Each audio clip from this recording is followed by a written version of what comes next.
Salut tout le monde, c'est Jean-Paul, on se retrouve pour une nouvelle vidéo. Donc on a un schéma ici avec deux bascules. On doit représenter le chronogramme ci-contre. Ici, on doit remplir D1, Q1 et S.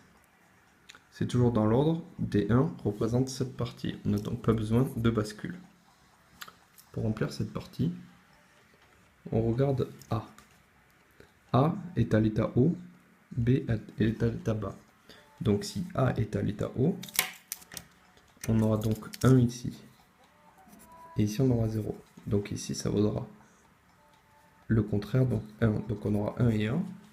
1 et 1, du coup, à la sortie on a 1. Mais sauf qu'à la sortie, c'est une contraire, donc c'est 0. Donc ici, on continue, on se met à 0. Sauf qu'ici, B monte. Si B monte, ici ça vaut 1. Ici ça vaut 0. Du coup ici, 1 et 0, ça fait 0. Et le contraire, ça fait 1. Donc si ça vaut 1, ici, on peut monter. Donc, hop, on fait tout le long jusqu'à ce que A descende. Si A descend, on voit bien que lui, ça vaut aussi 0. Donc 0 et 0, ça vaut 0 et ça vaudra toujours 1. Donc on continue. Hop, hop, hop, hop, hop. A remonte. Ça reste comme ici, comme avant, si A remonte. Donc on continue. On continue, on continue. Puis A descend.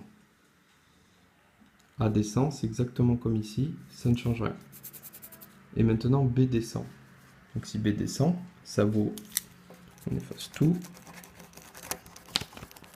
Si B descend et que les deux sont en bas, du coup ça vaut 0.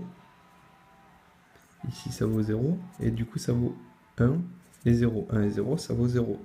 Et du coup ça vaut 1. Donc on est toujours à l'état haut. Donc, on reste à l'état haut. Hop là. Ensuite, on doit représenter Q1. Q1 c'est ici, c'est la balance. À la sortie à la balance.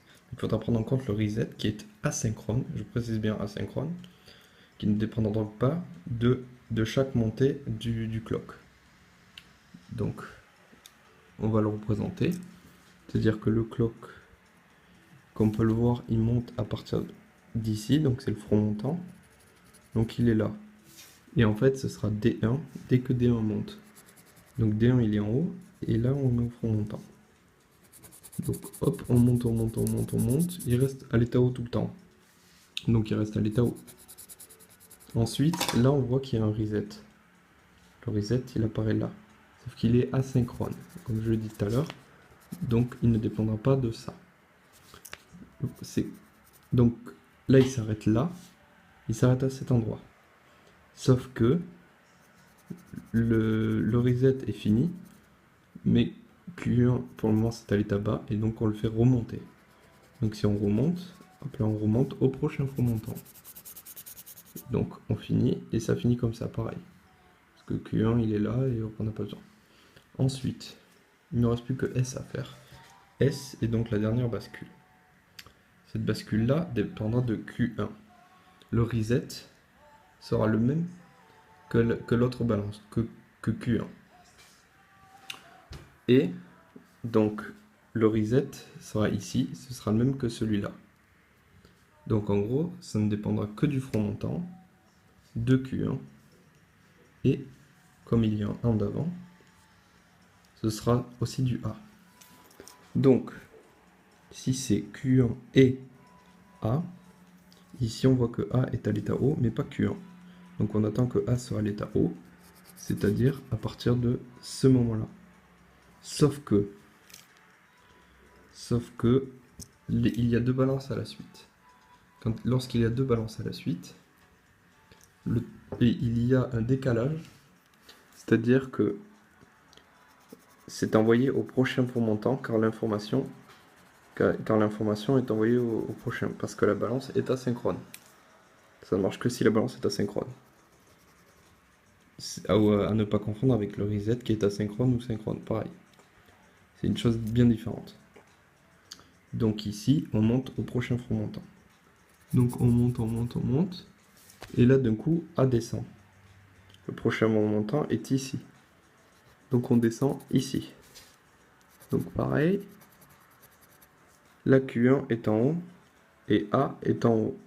À partir de ce moment-là, on attend le prochain front montant, c'est-à-dire ici. Hop là, on continue, hop, hop, hop, hop, hop, jusqu'à ce que un des deux change. Donc on voit que Q1 a changé ici. C'est le reset. Le reset est asynchrone, on peut descendre. Ici, on voit qu'il remonte à partir de cet endroit-là et que A est toujours en haut. Donc si A est en haut, ici lui il est monté. Seulement, il y a encore un décalage, donc on peut encore décaler. Et hop, ici c'est monté.